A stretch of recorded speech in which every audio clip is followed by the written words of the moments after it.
14वां वार्षिक भारत जापान शिखर सम्मेलन आज शाम नई दिल्ली में आयोजित किया जा रहा है।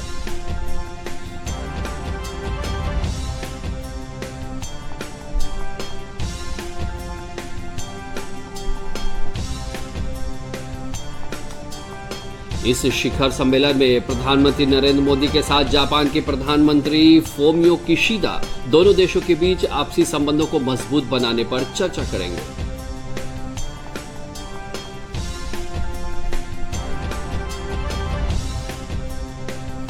उत्तर प्रदेश विधानसभा चुनाव में मिली सफलता के बाद मुख्यमंत्री योगी आदित्यनाथ का शपथ ग्रहण समारोह 25 मार्च को आयोजित किया जाएगा।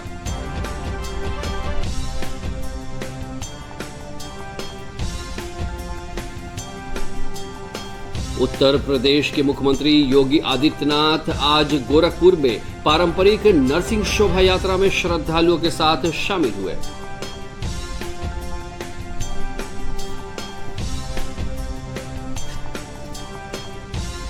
पंजाब में भगवंत मान के नेतृत्व में राज्य मंत्रिमंडल का विस्तार आज चंडीगढ़ में आयोजित समारोह में किया जाएगा।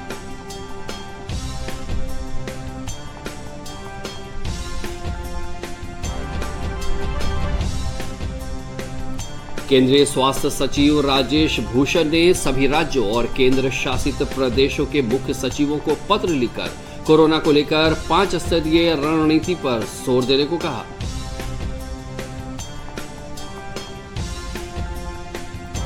देश भर में कोरोना टीकाकरण अभियान तेजी से है जारी। अब तक 181 करोड़ 4 लाख से अधिक टीके लगाए जा चुके हैं।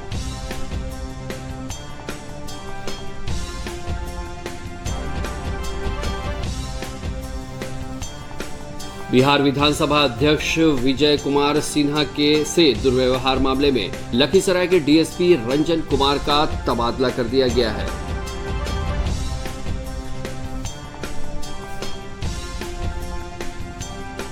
हाजीपुर रेलवे कॉलोनी के रहने वाले 2 युवकों की गंगा नदी में स्नान के दौरान डूबने से मौत हो गई।